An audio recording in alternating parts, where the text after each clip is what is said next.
Colossal Biosciences is using CRISPR gene editing technology to resurrect animals that have gone extinct. They are starting next year with a woolly mammoth and are making plans for the Tasmanian tiger. The plan is to release 100 woolly mammoths inside a park in Siberia. This is officially being done under the guise of climate change. They claim that by adding megafauna back into the Arctic tundra, it will offset carbon emissions. The company has already raised over 12 million euros, which includes funding from the CIA. The CIA's venture capital firm, InQtel, is a stakeholder of Colossal Biosciences. Euronews points out that the plan seems counterproductive, seeing as how over 30% of trees worldwide are currently going extinct, and points out its potential dangers of introducing ancient unknown pathogens into our modern world. But when you look into the company's co-founder, George Church, it becomes clear that it's really all about pushing the agenda of human cloning and transhumanism. Harvard scientist George Church received donations from 2005 to 2007 from Jeffrey Epstein, the infamous transhumanist who was planning on establishing a baby farm at his New Mexico ranch to seed the earth with his DNA. In 2019, Church awkwardly apologized for his association with Jeffrey Epstein on 60 Minutes. But it was one of these things where you first learn about it, and it's just like, when you first hear about it, it doesn't sound like it's something serious. And it's only recently that we've found out that there was something serious, or that become aware how serious it was. The professional connection between Jeffrey Epstein and George Church was their common desire to clone humans, which is something that Church is most passionate about. His work has been focused primarily on creating superior humans and wants to bring Neanderthal man back from extinction and give them their own culture and political force. He is also passionate about creating customized living creatures out of DNA to serve mankind as we see fit. When asked if he believed in God, Church responded that he respects all people's faith, but his faith is in science, and that the true understanding of nature is only available to the scientists. This psychopathy that has infected man with an obsession to play God has attracted many atheists into the field of genetic engineering. The word Chimera no longer refers to an ancient mythological creature having the head of a lion, the torso of a goat, and a serpent tail. It is a scientific reality of the world today. Animal-plant hybrids, like GMO tomatoes with fish scale skin, hybrid viruses spliced together in a biolab, and even human-animal hybrids, where human stem cells are inserted into animal eggs to fertilize a mutant embryo. Supposedly, technological advances announced in the 1970s enable scientists today to mix the genes of different animals and the genes of animals and plants. But how long have these types of experiments been carried out covertly across the world? And what human-animal chimeras have been created? In Russia in 1926, biologist Ilya Ivanov attempted to artificially inseminate women with chimp sperm. Artificially inseminate a transplanted woman's ovary inside a female chimp, and he even grafted slices of ape testes onto rich aging men in an attempt to rejuvenate their vigor. It would be naive to believe this type of experimentation ever stopped, or ceased to advance through its practice. Who knows what monsters have been spawned behind closed doors in the 20th century, but in the 21st century, human-animal hybridization is finally creeping out into the open. In 2003, Chinese scientists successfully fused human cells with rabbit eggs, and that same year, Dr. Pan Zavos claimed to have created human cow embryos that could have been implanted into a woman and successfully come to term. In 2005, human fetal stem cells were transplanted by injection into the fetal cells of a sheep and succeeded in growing tissue of human origin. In 2006, human human embryonic stem cells were successfully inserted into mouse blastocysts, basically an egg,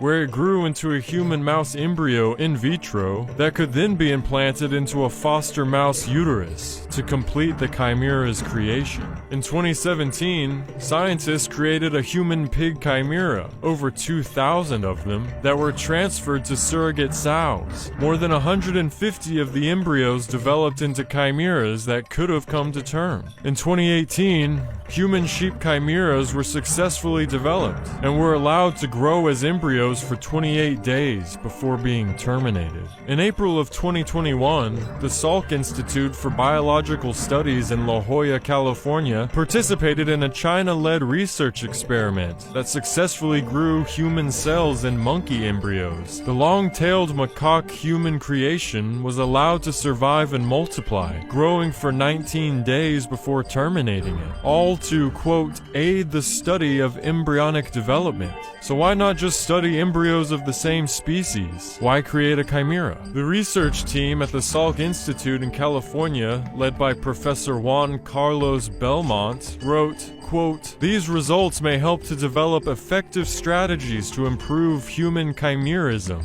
in evolutionary distant species. In other words, they're just practicing creating human-animal hybrids so they can get better at it. Some US lawmakers seek to outlaw human-animal hybrids, but when it came to a vote in the Senate at the end of May 2021, the ban on creating chimeras failed 48 to 49 along party lines. Why is this a divisive issue? Isn't the ethical question and answer clear here? One researcher from the Salk Institute oversaw a study funded by the NIH, which led to a report titled Emerging Field of Human Neural Organoids, Transplants and Chimeras, Science, Ethics, and Governance. In reference to the title of the report, researchers said, quote, the term chimera is used because it is scientifically accurate, and the committee believes that its connection with the monsters of ancient myths is too remote to warrant avoiding its use. They genuinely believe mythical monsters like the half-man, half-bull Minotaur, the half-man, half-horse Centaur, or the half-woman, half-fish mermaids will not come to mind in the public discourse when human-animal hybrids are announced. The report also said some studies of human-animal hybrids created concerns about, quote, animals acquiring attributes that could be viewed as distinctly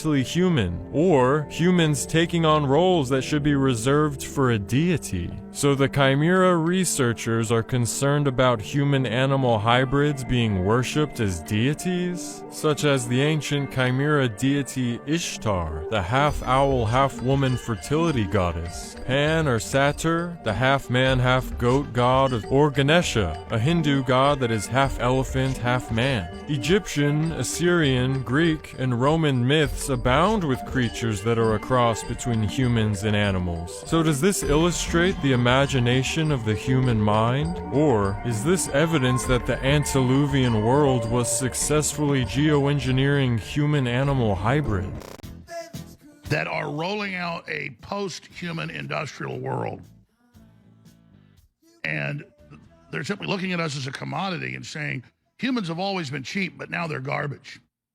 And if you read the writings of the UN heads and the WEF, I mean, there's thousands of quotes we've gone over here. We've played the clips so many times. And they just say the future's not human. I don't believe in God, but we're about to become God. The Holy Grail is depopulating the general public, but the elite's getting life extension technology. And you see that in culture and movies, but that's all art reflecting life. And I've got an example of that. Cyberpunk 2077, Dark City. And I remember when they were developing that game, it's now one of the top games in the world.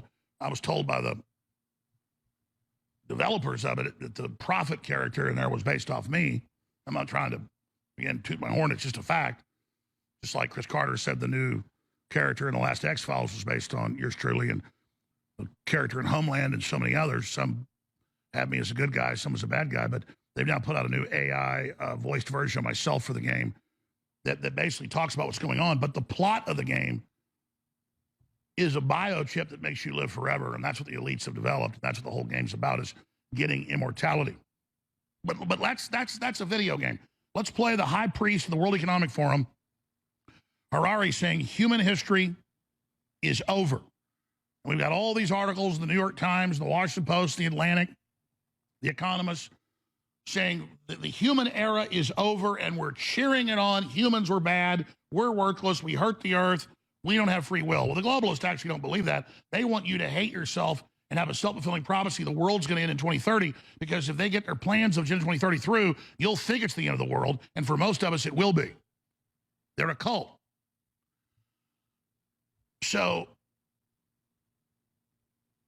the corporations, the big, powerful corporations, the grocery stores and the airlines and the airports and the colleges, they have all been told you'll be part of the future and you'll have a secured future if you do X, Y, Z. And they are putting those functions into place. This is all out in the open now. So they tell you don't have free will, so you don't think you have free will, while they program the AI to basically program you to get you to give up your free will and become a machine. You have free will, you can transcend and be a creator, but you have to understand you have that will and make those conscious decisions in that will to be able to do this. I mean, listen, I'm giving you the ultimate secrets the enemy doesn't want you to know. They're losing sleep over this right now. If you pay attention, if you're not fallen, if you're not stupid, if you have eyes to see, ears to hear, if you have a soul to receive this, and we start implementing this with our decisions and with our free will, it's over for them. So here he is saying, what did Oppenheimer say? I want world government, it'll stop nuclear war. They have the UN to stop this, but the very UN hands out the nuclear weapons like hotcakes and starts wars.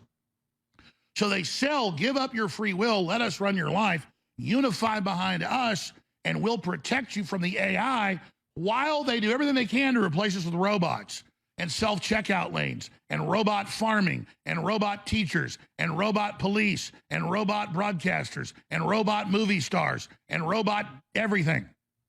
So everything he's telling you he's going to save you from, they are developing and deploying. Finish the clip. Of really an alien invasion.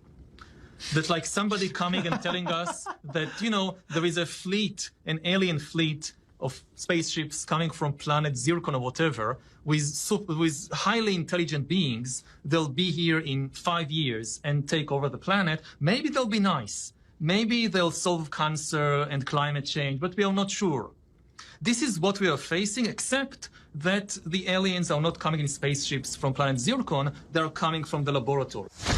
Okay, that's an exact... In fact, play the whole clip again. Play the clip from the beginning, because I want people to hear the part where he says, we all submit to the global government and unify, will protect you from what we've created and rolled out. That is a word-for-word Alex Jones quote for it lasts at least a decade. They're not coming in alien spaceships. They're coming from laboratories. They're making aliens in laboratories. And he's telling you it's all ugly and bad, but don't worry, give up your rights, we'll protect you. Finish the clip, we'll start the second hour. Go ahead. Except that the aliens are not coming in spaceships from planet Zircon, they're coming from the laboratory. No, stop right there. I want to play it from the start of the clip. The beginning of the clip, meaning the start of the clip. Roll it again. It is the end of human history. Not the end of history, the end of human-dominated history. History will continue with somebody else in control.